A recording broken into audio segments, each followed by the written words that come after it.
Hello learners, this is Sunil Vishwakarma and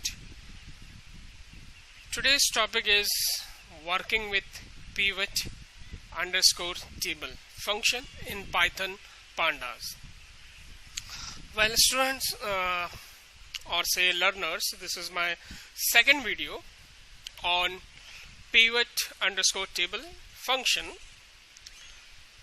पहले video में मैंने ये बताया था कि pivot अंडरस्कोर टेबल फंक्शन होता क्या है और ये किस तरह से रोज एंड कॉलम्स को अरेंज करता है, और साथ ही साथ कुछ उसके फंक्शंस के बारे में भी बताया था। आज का जो ये सेशन है इसमें हम देखेंगे कि किस तरह से जो हमने पहले बताया हुआ उसे हम प्रोग्राम के थ्रू समझेंगे। तो एक बार फिर से स्टार्ट कर दे रहे हैं कि पिवट और से पिवटिंग होता क्या है। Pivoting is a technique through which you can get a summary. Let's suppose if you have thousands of records repeating some content itself, बार बार आपको वो एंट्री करनी पड़ रही है, तो बंच ऑफ रिकॉर्ड आपका इंक्रीज होता जाता है। Now at the end of year और द एंड ऑफ मंथ और से एंड ऑफ 6 मंथ आप लोगों को समरी तैयार करनी है कि हमारा क्या क्या और किस तरह से डिफरेंट कैटेगरीज के हिसाब से आप लोगों को समरी तैयार करनी पड़ती है। लेट्स सपोज कि हमको प्रोडक्ट वाइज समरी तैयार करनी है, या कंपनी वाइज समरी तैयार करनी है, या यूनिट वाइज समरी तैयार करनी है। तो आपके पास डेटा तो एक ही है, आपको उसमें डिफरेंट टाइप्स के हिसाब से अपनी एक समरी जनरेट करनी होती है। तो वही चीज आज हम सीखेंगे, क्योंकि पिवटिंग टेबल अंडरस्कोर जो टेबल है ये समरी तैयार करता है, एग्रीगेट तैयार करता है आपका, यानी कि जितने भी आपके जो रिपीट हो रहे हैं, आपके जो भी डेटा रिपीट हो रहे हैं उसको एक बार लिखता है, और फिर डिपेंड करता है कि आप किस कैटेगरी के ऊपर अपने समरी को एक्सट्रैक्ट कर रहे हैं फ्रॉम बंच ऑफ रिकॉर्ड से। सो ये इसका कल एक सिंटेक्स देखा होगा प्रीवियस वीडियो में, फिर से बता दे रहे हैं। सिंटेक्स आप इसको दो तरह से यूज कर सकते हैं। पहला, सीधा सीधा pandas dot pivot underscore table और अंदर डेटा फ्रेम पास करा दिया है। इट मीन्स कि ये pivot अंडरस्कोर टेबल आपका 2 डायमेंशनल एरे या 2 डायमेंशनल डेटा को डील करता है, रोज एंड कॉलम्स को डील करता है। इट मीन्स कि इसके अंदर जो भी डेटा पास होगा वो 2 डायमेंशनल एरे वाला होना चाहिए, या 2 डायमेंशनल डेटा होना चाहिए। 2 dimensional data means rows and columns में होना चाहिए। एक तरीका तो ये हो गया pandas dot pivot underscore table, अंदर डेटा फ्रेम आपने पास करा दिया, फिर ये इसके एट्रीब्यूट्स हो गए। दूसरा तरीका, आपने सीधा डेटा फ्रेम का नाम लिखा pivot अंडरस्कोर टेबल, फिर यही जो आपके एट्रीब्यूट्स हैं ये आपने यूज कर लिए। चलिए फिर स्टार्ट करते हैं। पहले वीडियो का डिस्क्रिप्शन लिंक मैं इस वीडियो के डिस्क्रिप्शन बॉक्स में दे दूंगा।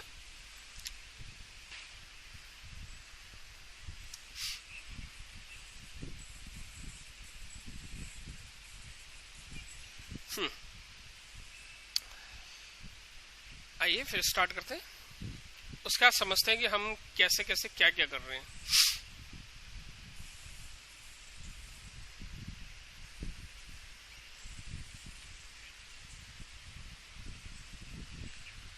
I am waiting.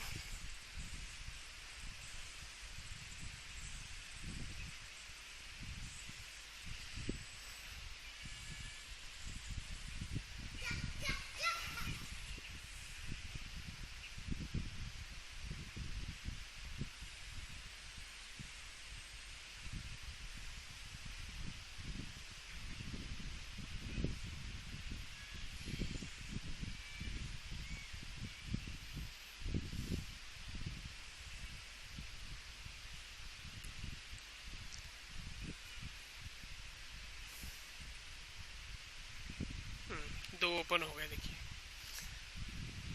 हाँ, लेट्स स्टार्ट.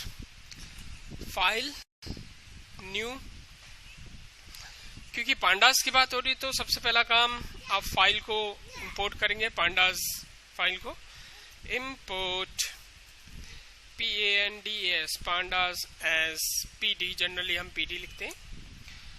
इसमें हमको क्या क्या तैयार करना है पहले वो देख लेते हैं. कि हमको तैयार करना है एक pivot table, PIVOT underscore table. ये फंक्शन हमको यूज करना है.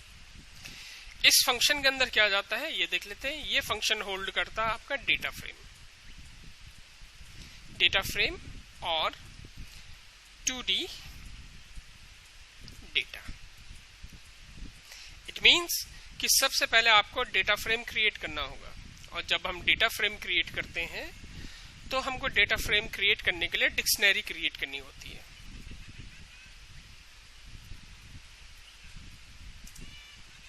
मींस इसमें आपको 3 चीजें बनानी है. पहला डिक्शनरी, फिर उसके बाद डेटा फ्रेम, फिर इस डेटा फ्रेम को पिवट टेबल के अंदर पास कराना है अकॉर्डिंग टू सिचुएशन. तो सबसे पहला काम डिक्शनरी तैयार कर लेते हैं. Let's do that. मेरे पास एक डिक्शनरी रखी हुई है.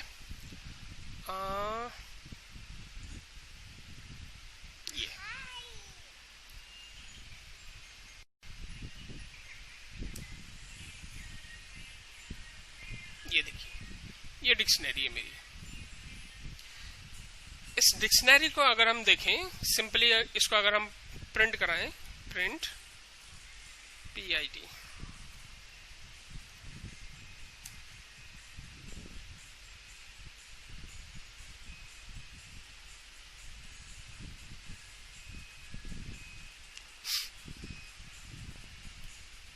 हम काम कर रहे हैं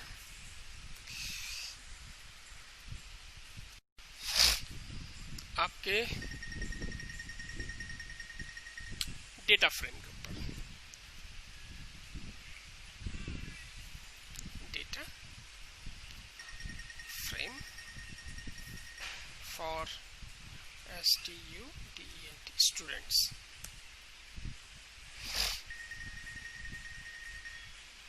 अभी मैं केवल डिक्शनरी प्रिंट कर रहा हूं.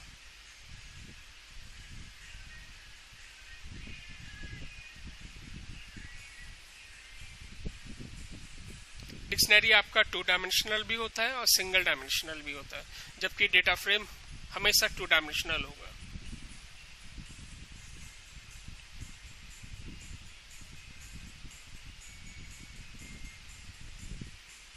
और क्योंकि पिवट अंडरस्कोर टेबल आपका 2 डायमेंशनल डेटा होल्ड करता है रोज एंड कॉलम फॉर्म में, दैट्स वाई सबसे पहले हमको डिक्शनरी क्रिएट करना पड़ रहा है. डिक्शनरी इसलिए क्रिएट करना हो रहा है क्योंकि हमको उसको डेटा फ्रेम में कन्वर्ट करना होता है.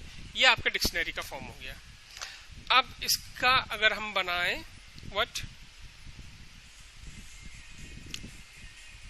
इसको अगर हम बनाएं डेटा फ्रेम, तो डेटा फ्रेम में ये चीज हमको पास करानी होती है. तो डेटा फ्रेम मैं बना लेता हूं माई प्रो, DUCT प्रोडक्ट नाम का डेटा फ्रेम बना रहा हूं.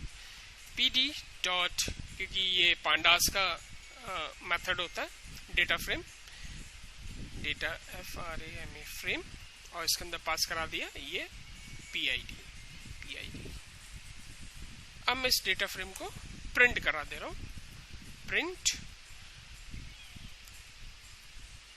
माई PRODUCT प्रोडक्ट.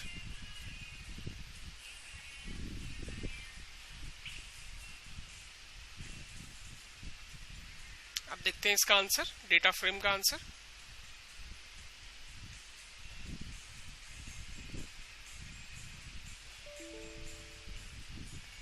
चलो दोबारा हम इसको रन करा देते हैं.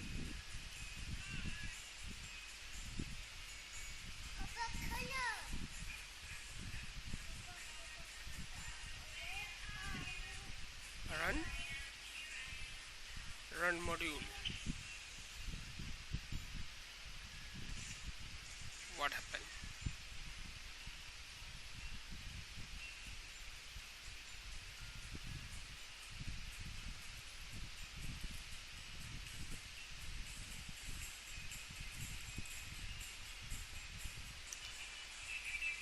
चलिए फिर देखते हैं कि क्या आउटपुट आता है इसका। इसका आउटपुट देख लेते हैं।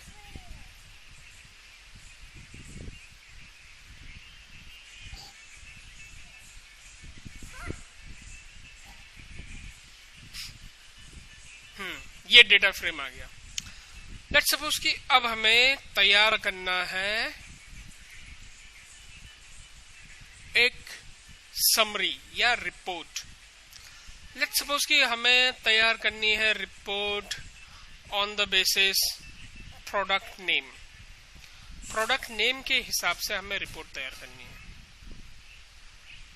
ठीक है, मीन्स कि जो ये प्रोडक्ट नेम है ये इस तरह से लिखे जाए। ये जो है ये नेम, ये आपके इस तरह से लिखे जाए।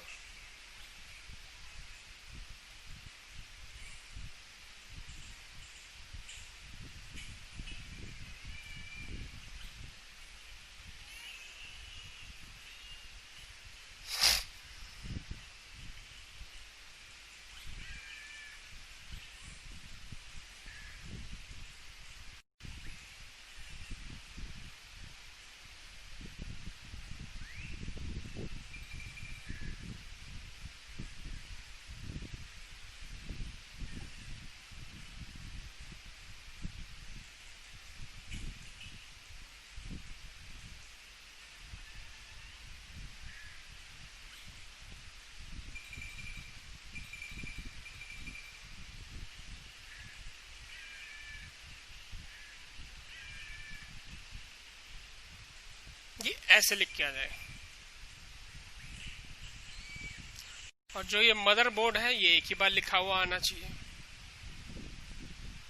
हार्ड डिस्क भी एक ही बार, क्योंकि हमारे पास प्रोडक्ट इतने ही है, भले वो बार बार रिपीट हो रहे हो ऐसे।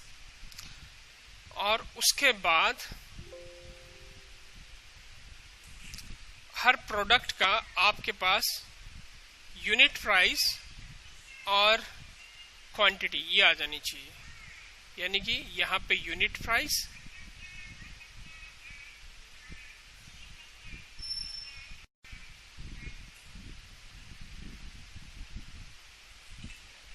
और यहां पे क्वांटिटी। ये रिपोर्ट तैयार कर रहे हैं हम ऐसा। ये चीज ऊपर आनी चाहिए।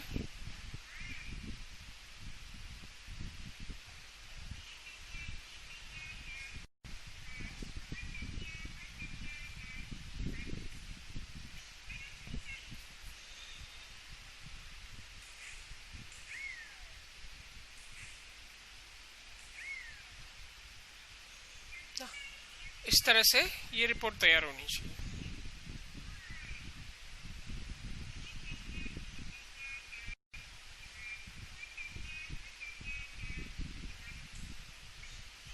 अब हम ध्यान से देखें तो ये तो आपका रोज हो गए,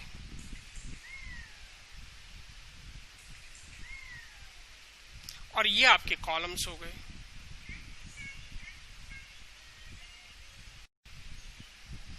These are rows और ये आपके कॉलम्स।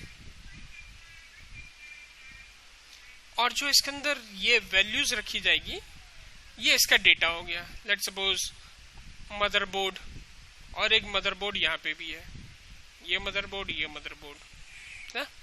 ये अगर इसका हम यूनिट प्राइस उठाएं तो 12,000 और यहाँ पे 13,000, यानी कि 25,000 आनी चाहिए यहाँ पे, यानी कि 25,000।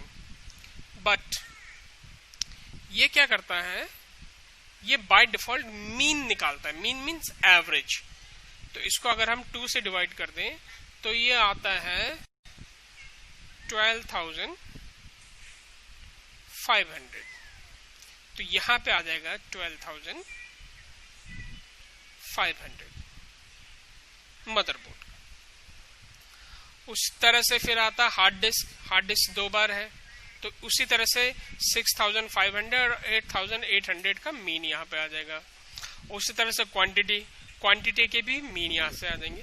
तो इस तरह से आप क्या करते हैं, रिपोर्ट तैयार करते हैं कि आपको ये जो कॉलम नेम है उनमें से किसको आपको रो बनाना है। एग्रीगेट तैयार करने के लिए। लेट्स सपोज कि अगर हम कंपनी नेम के हिसाब से अगर हम बनाएं अपना रिपोर्ट कि कंपनी ये इंटेल हो गया, सीगेट हो गया, इनके क्या क्या प्रोडक्ट हमको मतलब कितने यूनिट प्राइस आई है, क्या आया है, ये सब। तो इस तरह से हम क्या करते हैं, अपना रिपोर्ट जनरेट करते हैं। तो सबसे पहला काम होता है कि आपको जो ये हेडिंग्स हैं ऊपर जो कॉलम नेम है उसमें से कौन सा एक कॉलम नेम आपको रिकॉर्ड के लिए एज अ इनपुट बनाना है। जैसे यहां पे आपका क्या है, ये रो वाइज है, तो यहां पे भी आपको रो वाइज किस किस के बारे में जानना है, यहां पे कॉलम नेम्स में से ही उठाना पड़ता है। फॉर एग्जांपल हमने ये प्रोडक्ट नेम वाइज उठा लिया, अगर हम कंपनी नेम वाइज उठाएं तो यहां उसी तरह से फिर इन्हीं कॉलम में से यहां पे आपको कॉलम्स भी चूज करने पड़ते हैं कि कौन सा आपको लेना है। फिर उसके बाद ये वैल्यूज, ठीक है। आइए फिर इसको देखते हैं one by one.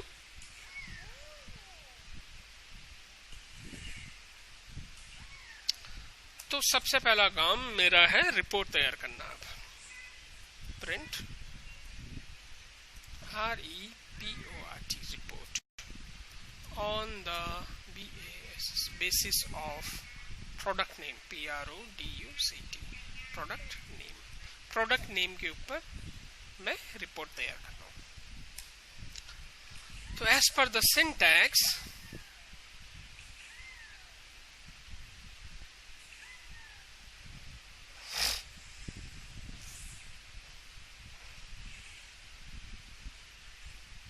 this is your syntax, data frame name dot pivot table values। देखिए जब आप इंडेक्स लिखते हैं तो ये इंडेक्स इसके लिए होता है, इस वाले के लिए कौन सा कॉलम को आप इंडेक्स बनाएंगे, ठीक है। तो यहां पे हमको प्रोडक्ट नेम वाइज बनाना है, तो यहां पे मैं लिखूंगा इंडेक्स। सबसे पहले बना लेते हैं माय रिपोर्ट नाम से, REPORT रिपोर्ट, इस नाम का वेरिएबल ले लिया। और डेटा फ्रेम का नाम है my PRODUCT product dot pivot underscore table PIVOT underscore TABLE table. और मैं इंडेक्स किसको बनाना चाह रहा हूं, index equal to product name, जो ऐसा नाम है वैसा ही लिखना है, PRODUCT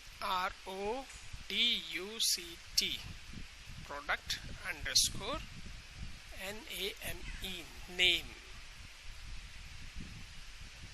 उसके बाद कौन से कॉलम में यूज कर रहा हूं, यूनिट प्राइस। लेट्स सपोज मैं कॉलम रखना चाहता हूं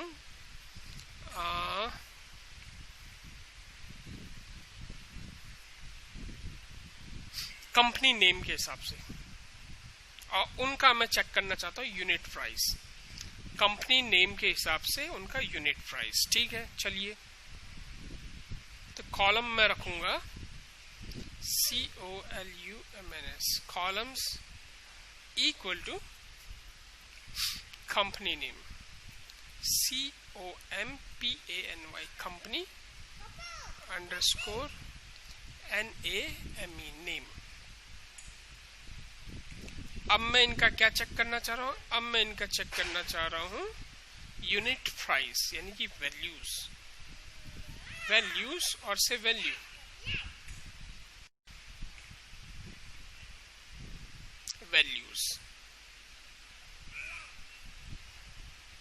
वैल्यूज इक्वल टू इन सब की unit price UNIT unit price PRICE price. अब मैं इसको प्रिंट करा देता हूं। print, print my report, report, report. Let's print it.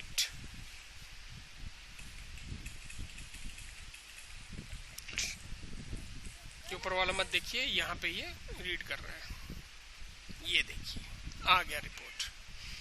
अब रिपोर्ट को पढ़ने का ढंग देखिए, ये थोड़ा सा वैसा है, मैं इसको थोड़ा सा मिनिमाइज कर दे रहा हूँ, कॉन्फ़िगर IDE, ताकि ये थोड़ा सा रीडेबल मैनर में आ जाए। मैं 16 पे ले आता हूँ, अप्लाई कर देता हूँ, ओके, ये आ गया, ये देखिए।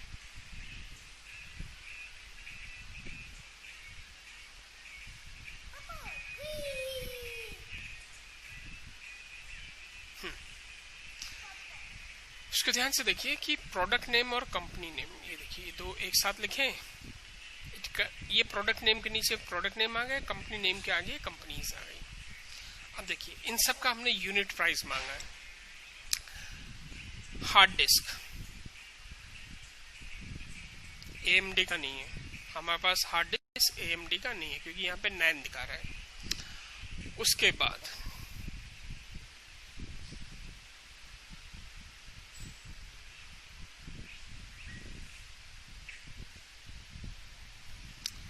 HP का है हार्ड डिस्क हमारे पास, इंटेल का नहीं है, लॉगीटेक का नहीं है, सैमसंग का नहीं है, सेगेट का है, सीगेट का है। कीबोर्ड देखें, कीबोर्ड AMD का नहीं है, HP का नहीं है, इंटेल का नहीं है, लॉगगेट का नहीं है, सैमसंग का है, सीगेट का नहीं है। इट मीन्स कि कीबोर्ड हमारे पास केवल सैमसंग का है। मदरबोर्ड देखें, मदरबोर्ड हमारे पास AMD का है और इंटेल का है, बाकी का नहीं है। माउस का देखें, माउस केवल हमारे पास लॉगगेट का है। टीवी देखें, टीवी केवल हमारे पास सैमसंग की है। तो इस तरह से आप क्या करते हैं, अपना रिपोर्ट जनरेट कर सकते हैं। और वो नैन इसलिए दिखा रहा है क्योंकि वहां पे ये इसके लिए वैल्यूज है ही नहीं। अगर हम ध्यान से देखें तो देखिए मदरबोर्ड बाकी कंपनीज का नहीं है क्योंकि हमने प्रोडक्ट नेम के साथ कंपनी नेम को टाई अप किया है। यानी कि ये जो हमारे पास प्रोडक्ट है ये किस कंपनी के हैं और उनका रेट क्या है, ये दिखा रहा है। This is called report.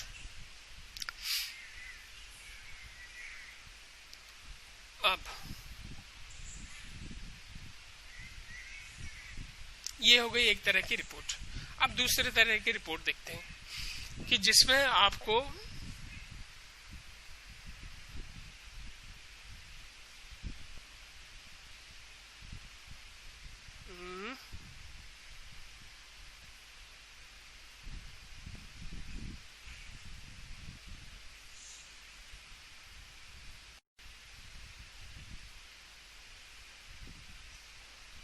देखिए यहाँ पे प्रोडक्ट वाइज है और सीधा उनका क्वांटिटी और यूनिट प्राइस है। आप ऐसे भी लिख सकते हैं।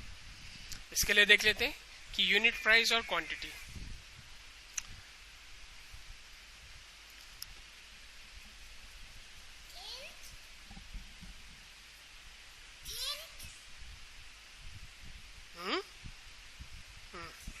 यूनिट प्राइस और क्वांटिटी अगर हमको चाहिए तो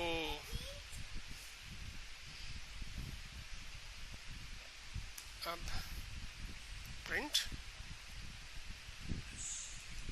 my REPORT report on UNIT unit price and QTY। तो मैं यहाँ से इसको मैं कॉपी कर लेता हूँ, इसको मैं पेस्ट कर देता हूँ और यहाँ पे माय रिपोर्ट, इसको मैं नाम रख देता हूँ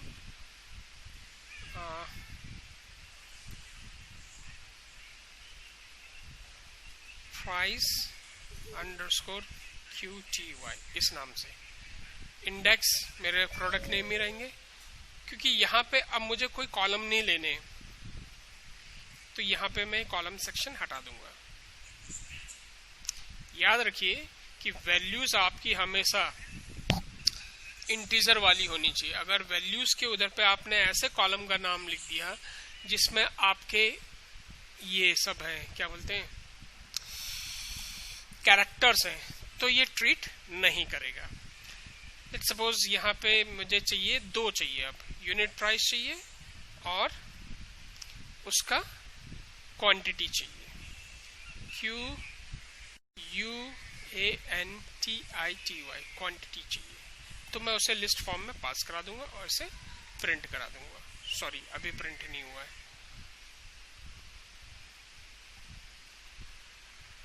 या अभी प्रिंट हुआ ही नहीं है, ये प्रीवियस ही दिखा देगा।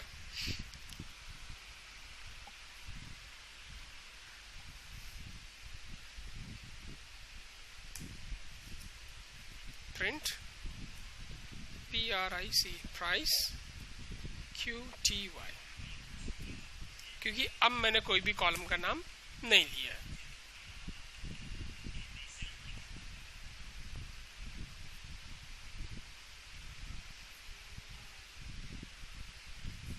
ये देखिए, माई report on unit price and quantity. यहाँ पे देखिए ये कॉलम के नेम भी आ गए,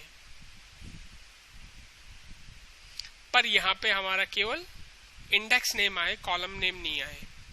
उनका केवल हमने यूनिट प्राइस उठाया और क्वांटिटी और यूनिट प्राइस उठा लिया। और यूनिट प्राइस को अगर हम ध्यान से देखें तो आपका जो ये मदरबोर्ड है,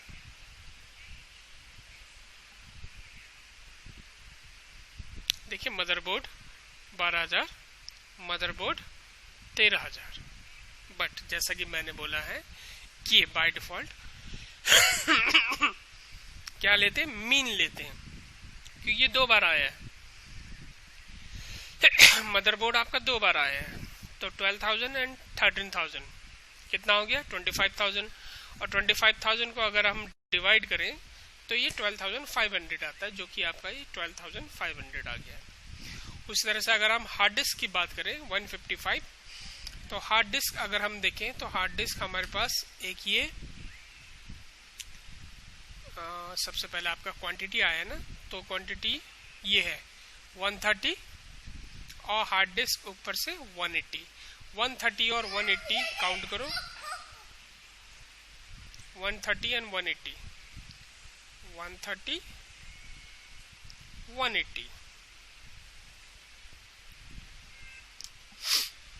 0 11 और ये 310 डिवाइडेड बाय 2, क्योंकि 2 ही बार आए ना, तो ये हो गया 2 1 जा 2, डिवाइड करो 2 1 जा 2, 1 आया, यहाँ से उठ के ये 1 चला आया, 2 5 जा 10, फिर ये 10 हुआ, फिर 2 5 जा 10। इट मीन्स कि 155 आना चाहिए यहाँ पे, और ये 155 है।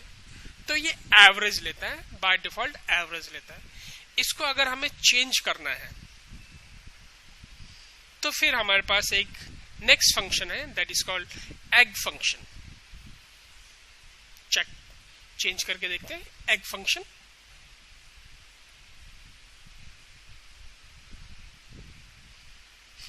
ये देखिए, जो ये एग फंक है, इसका काम क्या होता है, argument contains the function as per which data is to be aggregated. कौन सा डेटा को आप एग्रीगेट करना चाह रहे हैं, जो आपने वैल्यूज के अंदर पास कराई होती है उसको आप एग्रीगेट करना चाहते हैं। इफ स्किप्ड, अगर जैसे छोड़ देते हैं आप, जैसे मैंने यहाँ पे नहीं लिखा है, दैट मीन्स स्किप हुआ है, तो ये आपका बाय डिफॉल्ट क्या करेगा, मीन निकालेगा, जो भी आपने वैल्यूज में पास कराई होंगी एंट्रीज। वैल्यूज में हमने क्या एंट्रीज पास कराई हैं, क्वांटिटी और यूनिट प्राइस। ये हमने पास कराई है, क्वांटिटी एंड यूनिट प्राइस। यहाँ पे केवल यूनिट प्राइस हमने पास कराई, यहाँ पे यूनिट प्राइस और क्वांटिटी।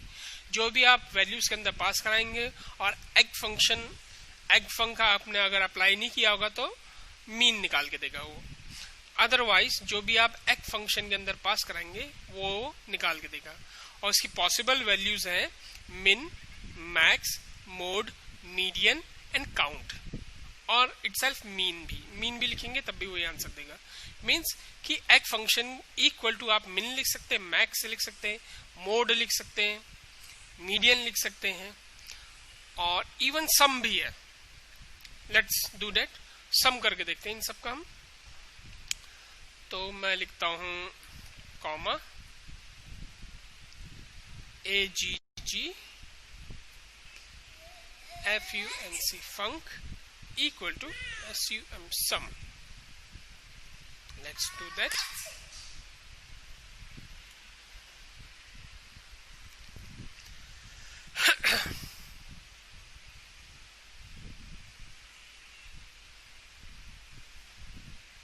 एग फंट हो गया, फंक के बदले फंट हो गया।